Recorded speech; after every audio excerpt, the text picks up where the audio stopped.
नमस्कार, स्वागत है आपका। मैं हूं आपके साथ विवेक शुक्ला और आप देख रहे हैं यूपी मांगे उत्तर। तीसरे चरण के लिए चुनाव प्रचार थम चुका है। 35 घंटे बाद यानी 20 फरवरी को सुबह 7 बजे से तीसरे चरण के लिए 16 जिलों की 59 सीटों पर वोट डाले जाएंगे। तीसरा चरण बीजेपी और समाजवादी पार्टी के लिए काफी महत्वपूर्ण है और इस चरण में दोनों दलों के कई दिग्गजों की किस्मत का फैसला होना है।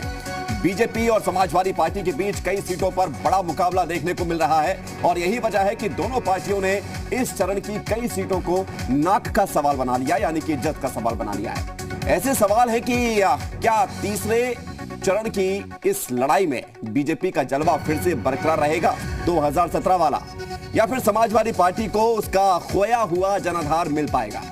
ऐसे ही कुछ सवालों पर चर्चा करेंगे। उससे पहले इस रिपोर्ट को आप देखिए।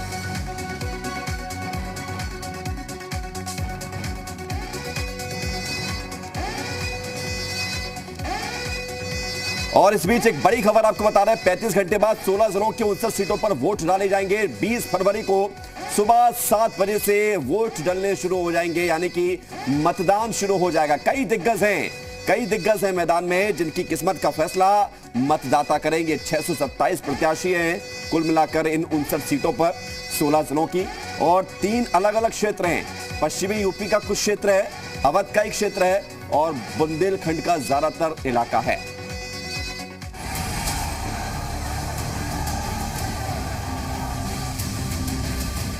लोकतंत्र के सबसे बड़े उत्सव में 16 जिलों की 59 सीटों पर 20 फरवरी को वोटिंग है। दोनों प्रमुख दल बीजेपी और सपा के लिए यह तीसरा चरण काफी महत्वपूर्ण है, क्योंकि पिछली बार बीजेपी ने इस इलाके में बम्पर बहुमत हासिल किया था। इसलिए बीजेपी 2017 के प्रदर्शन को इस तीसरे चरण में जरूर दोहराना चाहेगी और 8 सीटें जीतने वाली सपा पिछली कसर को पूरा करना चाहेगी। आपको यह बता दें कि तीसरे चरण में कई सियासी दिग्गजों की किस्मत का फैसला होना है। समाजवादी पार्टी के राष्ट्रीय अध्यक्ष और प्रदेश के पूर्व मुख्यमंत्री अखिलेश यादव सपा का गढ़ कहे जाने वाली करेल सीट से मैदान में है। वहीं बीजेपी ने अखिलेश की घेराबंदी के लिए यादव परिवार के तौर तरीकों को समझने वाले समाजवादी पार्टी के एक जमाने में करीबी रहे एसपी बघेल को मैदान में उतारा है। इसलिए करेल सीट पर सभी की निगाहें टिक गई हैं। वहीं तीसरे चरण की दूसरी हॉट सीट है जसवंत नगर, जहां से अखिलेश यादव के चाचा शिवपाल यादव ताल ठोक रहे हैं। बीजेपी ने शिवपाल यादव के खिलाफ अपने युवा चेहरे विवेक शाक्य पर दांव लगाया है। इन दोनों के अलावा तीसरे चरण की महाराजपुर और कन्नौज सीट पर भी सभी की निगाहें टिकी हैं, क्योंकि महाराजपुर सीट से योगी सरकार में कैबिनेट मंत्री सतीश महाना चुनाव मैदान में है। महाना 8वीं बार किला फतेह करने की पूरी कोशिश करेंगे। वहीं सपा ने सिख समुदाय से ताल्लुक रखने वाले फतेह बहादुर सिंह को टिकट देकर सतीश महाना की घेरेबंदी करने की कोशिश की है। तीसरे चरण में एक और हॉट सीट है कन्नौज, जहां से बीजेपी ने पूर्व आईपीएस अधिकारी असीम अरुण को यहां 3 बार के सपा विधायक अनिल दोहरे को पटकनी देने के लिए मैदान में उतारा है। हालांकि असीम अरुण की राह कोई आसान नहीं है। सपा ने इस सीट को अपनी नाक का सवाल बना लिया है और यही वजह है कि खुद अखिलेश यादव असीम अरुण का नशा उतारने की बात कह रहे हैं। लेकिन हम आपसे सावधान करने आए हैं। ये जो वर्दी उतार के आए हैं, इनका नशा उतारोगे कि नहीं उतारोगे? मैंने सुना है कि झूठ बोल रहे हैं वो लोग। बात अगर 2017 के विधानसभा चुनाव की करें तो तीसरे चरण की 59 सीटों में से बीजेपी ने 49 सीटों पर जीत का परचम लहराया था। वहीं सपा के खाते में 8 सीटें गई थीं, जबकि बीएसपी और कांग्रेस को एक सीट ही मिली थी। कुल मिलाकर तीसरे चरण की लड़ाई बेहद दिलचस्प है। बीजेपी और समाजवादी पार्टी दोनों के सामने ही अपने अपने गढ़ को बचाने की चुनौती है। बीजेपी और सपा दोनों के लिए तीसरे चरण का चुनाव अहम है, क्योंकि यहीं से यूपी में आगे की चुनावी दिशा तय होनी है। ब्यूरो रिपोर्ट, जी मीडिया। जी हाँ, तो ताकत तो दोनों तरफ से लगाई जा रही है, या फिर यूं कहें कि चौतरफा लगाई जा रही है, तो इसमें कोई संशय नहीं है। लेकिन सवाल यही है कि कौन जीतेगा तीसरे चरण का ये रण। कुछ सवाल हैं, उन सवालों को आपके सामने रखते हैं, उसके बाद फिर चर्चा की शुरुआत करेंगे। पहला सवाल तो यही है कि कौन जीतेगा तीसरे चरण का रण। फिर कमल खिलाने में क्या बीजेपी कामयाब रहेगी, जैसे 2017 में खिलाया था, ज्यादातर सीटें जीती थी, 49 सीटें 59 में से, काफी अच्छा परफॉर्मेंस था। समाजवादी पार्टी अपने ही गढ़ को क्या बचा पाएगी, ये अपने आप में बड़ा सवाल है। इसके अलावा चुनाव के तीसरे चरण में जाति पर रण होने जा रहा है क्या, क्योंकि यहां पर दलित की भी बड़ी भूमिका है, यादव लैंड भी माना जाता है, ओबीसी की बड़ी भूमिका है। यूपी के रण के लिए 16 जिले कितने जरूरी हैं, क्योंकि ये सबसे बड़ा रण माना जा रहा है। 59 सीटों पर जनता के अहम मुद्दे क्या होंगे, क्या वो लोकल इशू को ध्यान में रखते हुए वोट करेंगे, या फिर जो पूरे उत्तर प्रदेश में या देश में मुद्दे चलते हैं उनको देखते हुए वोट करेंगे, ये तो जनता ही तय करेगी। लेकिन उससे पहले सवाल यही है कि तीसरे रण में कौन जीतेगा, किसकी संभावना बनती हुई नजर आ रही है, और यादव लैंड है ये, तो यहां पर कौन किंग बनकर निकलकर सामने आएगा। नारद राय हमारे साथ जुड़ गए हैं, समाजवादी पार्टी के वरिष्ठ नेता हैं, पूर्व मंत्री हैं। नारद राय जी, बहुत बहुत स्वागत है आपका जी उत्तर प्रदेश उत्तराखंड में। आपको भी धन्यवाद। पहला सवाल यही है कि ये यादव लैंड है जहां पर तीसरे रण में 20 फरवरी को वोटिंग होने जा रही है। कई सीटें ऐसी है जो कि नाक की लड़ाई है, चाहे वो करहल हो या कन्नौज हो या और दूसरी सीटें हो। क्या लग रहा है आपको, इस बार क्या कमाल होगा? देखिए, ये भारतीय जनता पार्टी के लोग और भारतीय जनता पार्टी के एजेंट के रूप में काम करने वाले लोग किसी को जाति गढ़ बनाने का काम कर रहे हैं। आज समाजवादी पार्टी पूरे उत्तर प्रदेश में सभी जात धर्म वर्ग के लोगों को लेकर के चुनाव लड़ी है। पहला चरण भी हम ही जीते थे, दूसरे चरण में भी हम ही जीते थे, तीसरा चरण में भारतीय जनता पार्टी का तेरही हो जाएगा। जो आप बात कह रहे हैं वही बात वहां से भी सामने आ रही है।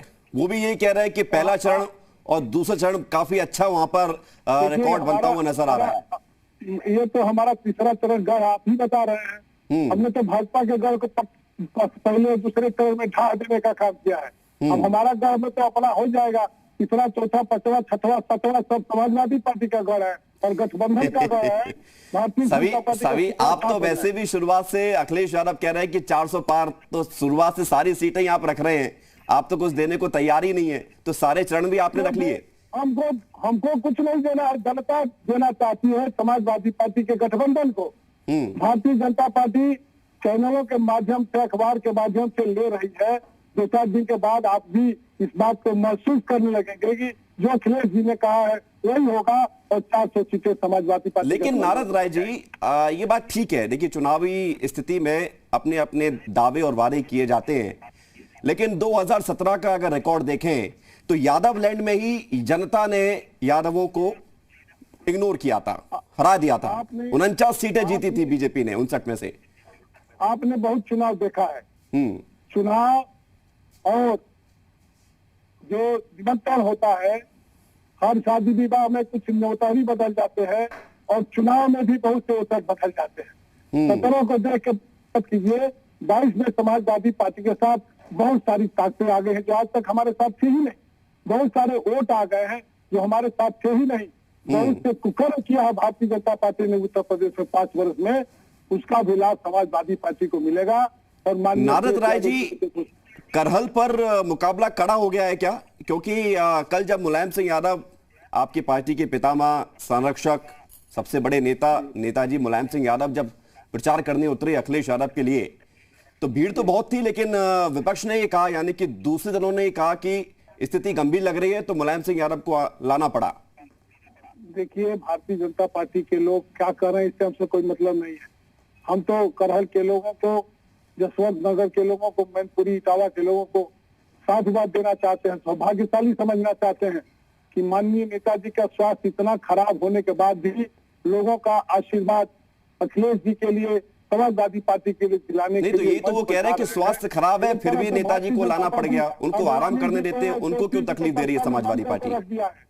अडवाणी और जोशी जी को बक्का में बंद कर दिया भाजपा वालों ने। हमारे नेता तो माननीय नेताजी कह रहे हैं कि हमारा कार्यक्रम सभी मंडलों में लगाओ, हम करने के लिए तैयार हैं। नेताजी आशीर्वाद देने गए हैं तो मजबूरी में गए हैं, शौक से गए हैं, उनका भी मन मिजाज एकदम तैयार है भाजपा को नस्ताबूद करने के लिए। ठीक है। अडवाणी और जोशी कहाँ है, भाजपा वाले क्यों नहीं बता रहे? मुद्दे क्या होंगे नारद राय जी, मुद्दे क्या होंगे? क्योंकि जनता ने आपको भी परखा है, जनता ने बीएसपी को भी परखा है, जनता ने कांग्रेस को लंबे वक्त तक परखा है, बीजेपी को परख ही रही है, पहले भी परख चुकी है कुछ कुछ समय के लिए। तो आपको क्या लगता है कि इस बार का चुनाव अलग क्यों है? की खूबसूरती है, जनता हमारे लिए भगवान है और जनता परख के ही मुल्क को चलाने का काम करती है। परिणाम कभी कभी उसके पक्ष में होता है और कभी कभी उसका फैसला उसके खिलाफ चला जाता है। भारतीय जनता पार्टी को मदद करके उत्तर प्रदेश में जनता ने भूल किया है, उस भूल का बदला लेने के लिए इस बार 22 में समाजवादी पार्टी लेकिन नारद राय जी, आज मुख्यमंत्री योगी आदित्यनाथ ने कहा कि जो अहमदाबाद ब्लास्ट मामले में फैसला आया है उसमें जो एक दोषी है वो उसके पिता समाजवादी पार्टी के साथ संबंध में है, यानी कि उनके संपर्क में रहते हैं, समाजवादी पार्टी के नेता हैं। तो ये क्या है? ये तो असर करेगा ना, आप आतंकियों के खानदान को क्यों अपने साथ लेकर चलते हैं? देखिए, हम अपने जोगी जी बतावें कि कितने क्रिमिनलों को उन्होंने टिकट देने का काम किया है, कितने लोग हैं जिसके बाप के बारे में जोगी जी बताना चाहते हैं। हम समाजवादी पार्टी के लोग अपने उम्मीदवार को जिताने के लिए नहीं, जनता की सेवा करने के लिए माननीय अखिलेश जी ने भेजा है। जो भी जहां से लड़ रहा है वो जनता की सेवा करेगा, इस उम्मीद से उन्होंने उम्मीदवार बनाने का काम किया है। भारतीय जनता पार्टी तो टिकट बेच रही है, पहले कहीं और बिकता तो भाजपा में बिक रहा है, इस बार तो भाजपा को कोई टिकट खरीदने वाला नहीं मिला। अच्छा नारद राय जी, कल एक तस्वीर भी सामने आई शिवपाल यादव जी की, साथ में अखिलेश यादव मौजूद हैं और नेताजी मौजूद हैं। वो तस्वीर में शिवपाल यादव का जो कॉन्फिडेंस होना चाहिए, विश्वास, वो कम दिख रहा है। बीजेपी कह रही है कि चाचा का सम्मान यहां भी नहीं हुआ और कुर्सी के हत्थे पर बैठा दिया। बिल्कुल सर, सही कहा आपने। चाचा की सम्मान की चिंता है और केशव प्रसाद मौर्य जी के सम्मान की चिंता क्यों नहीं है? दिनेश शर्मा जी अपनी कुर्सी खींच करके अपने ही जाके बैठ रहे हैं, उनके सम्मान की चिंता क्यों नहीं है? चाचा हम लोगों के चाचा हैं, समाजवादी पार्टी के मजबूत स्तंभ है, उनको कहाँ कितनी जगह मिलेगी, सम्मान मिलेगा, उसकी चिंता भाजपा छोड़े।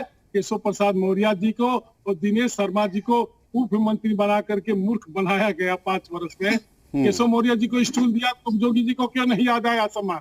दिनेश शर्मा जी अपनी खींच के ले जाकर अपने ही बैठ रहा है, ये नड्डा साहब के सामने तो क्यों नहीं समझ में आया जोगी जी को? नहीं, कुर्सी स्टूल से कुर्सी का जो हत्था होता है उससे तो कहीं ज्यादा बेहतर होता है ना स्टूल और जो कुर्सी। उसके पास परिवार नहीं और रिश्ते का कदर नहीं जानता है। जोगी जी तो अपने बाप के मुखाग्नि देने नहीं गए, तेरही में नहीं गए, वो क्या रिश्ता निभाएंगे और वो क्या रिश्ता बताने का काम करेंगे? ठीक है नारद राय जी, ये भी नारद राय जी वो मेहनत भी है, वो मेहनत भी है, वो अपनी उस जो उन्होंने दृढ़ संकल्प लिया उसको भी तो पूरा कर रहे हैं। लेकिन आगे बढ़ते हैं, हम आगे इसलिए बढ़ेंगे। क्या है दृढ़ संकल्प? क्या संकल्प लिया उन्होंने? कि मैं अपने बाप की तरह में नहीं जाऊंगा। जिस बाप ने पैदा किया, जिस बाप ने इस धरती को खाने का काम किया, उसके तरह में नहीं जाएंगे, तो उन्होंने खागनी नहीं देंगे, ये संकल्प लिया है। ठीक है, यह संकल्प नारद राय जी नहीं, ये संकल्प तो नहीं लिया था, लेकिन प्रदेश के विकास का संकल्प वो कहते हैं कि हम लेते हैं सबका साथ, सबका विकास, सबका विश्वास। तो एक आखिरी सवाल मेरा आपसे नारद राय जी, आखिरी सवाल, चुनौती कहां है? कहीं पर है या नहीं है? चुनौती इसलिए नहीं है कि समाजवादी पार्टी के साथ सर्व समाज के लोग जुड़े हुए हैं।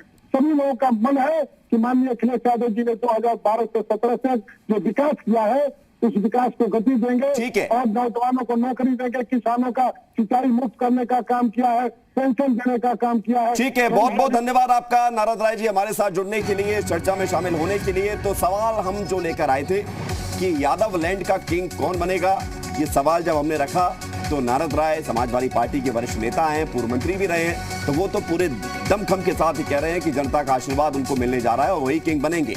लेकिन ये सब कुछ तय जनता को करना है, यानी कि आपको करना है कि आप किसको किंग बनाएंगे या किंग मेकर बनाएंगे, ये वक्त की बात है। फिलहाल जो हम तीसरे चरण की बात कर रहे हैं और इसकी अब वोटिंग की तैयारी शुरू हो चुकी है क्योंकि प्रचार समाप्त हो चुका है। आपकी बारी है, 20 फरवरी सुबह 7 बजे से लगातार मतदान शुरू होगा शाम 6 बजे तक। छोटा सा ब्रेक है यहाँ पर, चलो उठते हैं।